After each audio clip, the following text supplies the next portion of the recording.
तर हा आहे डॉक्टर बाबासाहेब आंबेडकरांच्या संघर्षातून उभ्या राहिलेल्या जीवनप्रवासाचा एक अतिशय झटपट आणि सोपा आढावा. एका YouTube व्हिडिओ स्क्रिप्टच्या आधारे आज आपण पाहणार आहोत की एका छोट्याशा गावात जन्मलेल्या आणि समाजाकडून कायम नाकारल्या गेलेल्या एका सामान्य मुलाने केवळ स्वतःच्या ज्ञानाच्या आणि जिद्दीच्या जोरावर संपूर्ण देशाचा इतिहास नेमका कसा बदलून टाकला.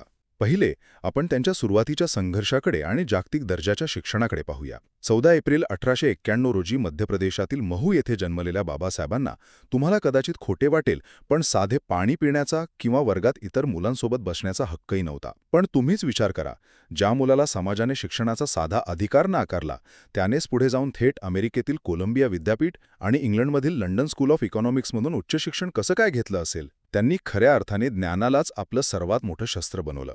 दुसरे, हे यश केवळ वैयक्तिक नव्हते, तर ती एक मोठी सामाजिक क्रांती होती. स्वतःचं नशीब बदलल्यानंतर ते तिथे थांबले असते तर, पण नाही. त्यांनी मिळवलेलं उच्च शिक्षण स्वतःपुरतं मर्यादित न ठेवता तोच ज्ञानाचा प्रकाश लाखो लोकांसाठी दिशादर्शक कसा बनवला, हे खरंच थक्क करणार आहे. त्यांचा शिका, संघटित व्हा आणि संघर्ष करा हा दिलेला मंत्र आजही लाखो लोकांसाठी एक मोठी प्रेरणा आहे. आणि शेवटी त्यांचा सर्वात मोठा विजय म्हणजे भारतीय संविधानाची निर्मिती. संविधान म्हणजे असा सर्वोच्च कायदा ज्यावर आपला आजचा आधुनिक भारत चालतो. आता इथे एक मोठा विरोधाभास पहा. ज्या व्यक्तीला लहानपणी याच समाजाने साधे प्राथमिक हक्क नाकारले, त्याच व्यक्तीने पुढे जाऊन संपूर्ण देशाला समान हक्क आणि न्याय देणारा सर्वोच्च कायदा लिहिला.